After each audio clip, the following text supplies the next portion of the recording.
निरंतर चलना है तुमको, आज ये इरादा कर लो, हौसला रख लो उम्र भर का, खुद से ये वादा कर लो। Hello hi good morning to everyone, English with Shankar Bagri, my YouTube channel, welcome to all of you. Once again I want to tell you about today rule number 17 and 18. Guys, as you know very well, we are discussing about the syntax. Hope so you are understand my all videos, the rule of the syntax. So let's begin once again. If two adjective connected by and, यदि हमारे पास दो adjective हैं और connected किससे हैं? And से connected है। And से कनेक्टेड होने के बाद हमारे दो एडजेक्टिव जो हैं वो किसी सिंगुलर कॉमन नाउन से पहले आते हों। बात कही गई है दो एडजेक्टिव कनेक्टेड हो एंड से, राइट, और किसी सिंगुलर कॉमन नाउन से पहले आते हों ये adjective, right, singular common noun से पहले आते हों लेकिन एंड से कनेक्टेड हो, तो इस सिचुएशन में क्या होता है? ओनली फर्स्ट एडजेक्टिव के साथ, सिर्फ पहला जो एडजेक्टिव है उसके साथ आर्टिकल ए और एन का प्रयोग किया जाता है।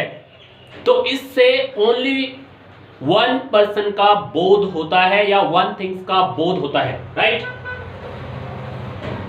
Before use the indefinite article, article indefinite होने चाहिए, ए और एन में से होना चाहिए, राइट, लेकिन वह सिर्फ पहले वाले एडजेक्टिव के साथ होने चाहिए। जब वो सिर्फ एक ही एडजेक्टिव से पहले लगेगा, इट मीन्स उसमें एक ही व्यक्ति के बारे में, एक ही वस्तु के बारे में बोध किया गया हो, राइट। तो यहां पर हम देखेंगे जो एडजेक्टिव है वहां पर एडजेक्टिव से पहले वाला जो एडजेक्टिव होगा उस एडजेक्टिव से पहले आर्टिकल ए और एन में से यूज होना चाहिए। इससे सिर्फ एक ही पर्सन का बोध होगा, और जब एक पर्सन का बोध होगा तो सिंगुलर सब्जेक्ट माना जाएगा, और सिंगुलर सब्जेक्ट माना जाएगा तो सिंगुलर सब्जेक्ट के साथ हम हमेशा यूज करते हैं सिंगुलर वर्ब का यूज करते हैं। लेकिन कुछ रूल हैं जिसमें एंड से कनेक्टेड होने के बाद वो प्लूरल वर्ब सब्जेक्ट बनता है तो उसके साथ प्लूरल वर्ब का इस्तेमाल करते हैं, राइट। लेकिन यहाँ पर हमने क्या देखा है? सिर्फ और सिर्फ ये देखा है कि हमारा जो इंडेफिनिट आर्टिकल ए एन है वो सिर्फ पहले वाले एडजेक्टिव के साथ यूज हो रहा है, दूसरे वाले एडजेक्टिव के साथ नहीं प्रयोग हो रहा है। इसीलिए यहाँ पर हम सिंगुलर सब्जेक्ट मानकर इसके साथ सिंगुलर हेल्पिंग वर्ब का प्रयोग करेंगे। फॉर इंस्टेंस देखते हैं, the black and white cat was doing.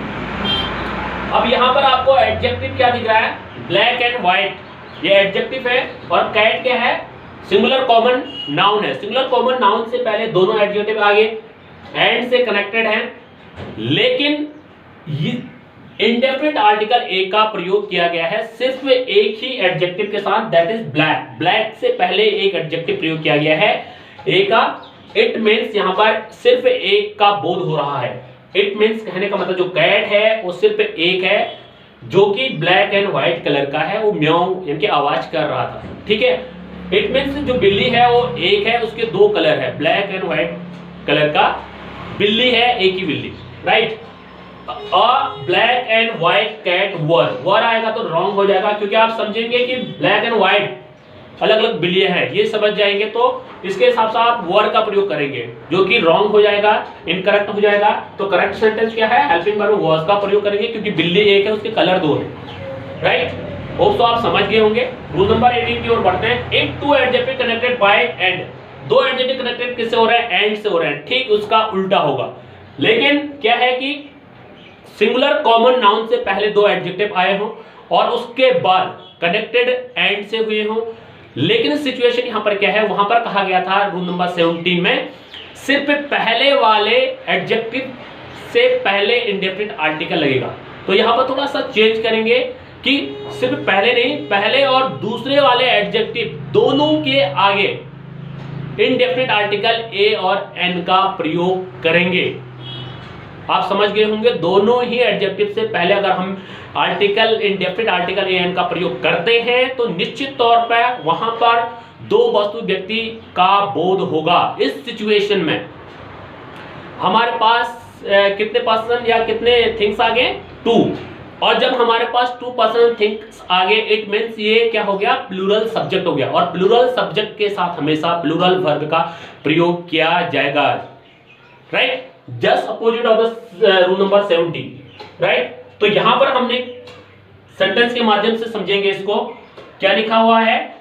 A black and white दोनों क्या है? एडजेक्टिव है, लेकिन common singular common noun cat से पहले आए हुए हैं और दोनों के आगे क्या लिखा है? अ black a white. It means एक काली बिल्ली है और एक सफेद बिल्ली है। तो इस तरह से हमारे पास कितनी बिल्लियां हो गई? 2 बिल्लियां हो गई। और 2 बिल्लियां अगर हो गई तो ये क्या माना जाएगा? प्लूरल सब्जेक्ट माना जाएगा। और प्लूरल सब्जेक्ट के साथ हमेशा हम वर्ब प्लूरल वर्ब का प्रयोग करेंगे।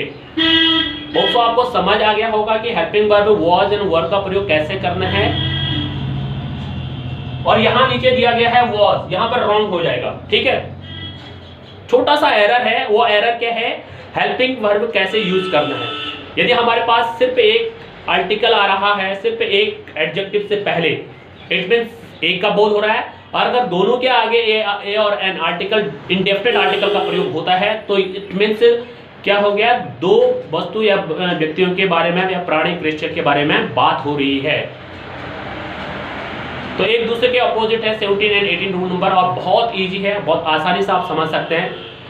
सो प्रॉपर मेरे वीडियो को देखते रहेंगे। जो बच्चे अगर 11th 12th पढ़ते हैं टिल देन 9th 10th, ये सारे बच्चे देखकर इसको समझ सकते हैं, अच्छी तरह से समझ सकते हैं। और सिर्फ 2 रूल इसलिए लेके आता हूँ कि आप अच्छे से एक एक रूल को अलग अलग पढ़ेंगे तो निश्चित तौर पर आप क्या है उसमें डिफरेंशियल कर पाएंगे। और जब आप कंपेयर करके कोई चीज़ पढ़ते हैं तो डेफिनेटली आपको बहुत अच्छी तरह से वो चीज़ें आती हैं। Thank you, have a great time to all of you.